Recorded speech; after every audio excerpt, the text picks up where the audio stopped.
In today's video, I'm going to teach you how to add section to Webflow. A section is one of the core building blocks of any Webflow page. It helps you organize content into clear, full-width bands and improves both layout structure and accessibility. Let's walk through adding one, styling it, and getting it ready to publish.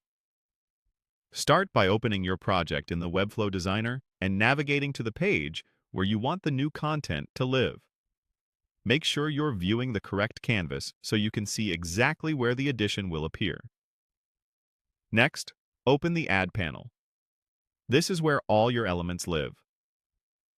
Inside that panel, look for the group labeled Structure. If it isn't expanded, click to open it so you can see the structural elements available. Structure is where you'll find essentials like sections, containers, and grids. We're focusing on section. Before you place it, click on the spot in your layout where the section should go. You can do this right on the canvas or by selecting the parent element in the navigator. That way, Webflow knows the correct insertion point. Now click Section in the Structure group. Webflow will drop a new section into your page at the selected location. You should see it appear on the canvas, often with a subtle outline when selected. With the new section selected, give it a class so you can style it consistently. Click the selector field at the top of the Style panel and create a clear, reusable name. Good naming saves time later, especially when you duplicate or adjust multiple sections. Open the Style tab to set your visual rules. Add padding to create breathing room, adjust min height if you want a taller hero-style band, and set a background color or image if needed.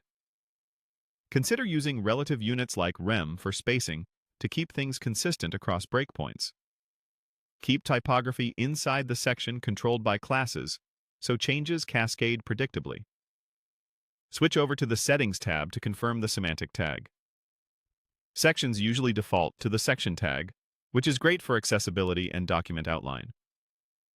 If you plan to link to this area from a menu or button, add a unique ID here so you can create smooth anchor links. If you want to animate this section, head to the Interactions tab.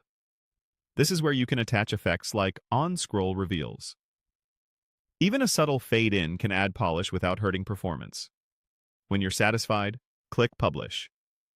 Choose the domain you want to update, confirm the publish, and then view your live site to ensure the new section looks and behaves exactly as expected.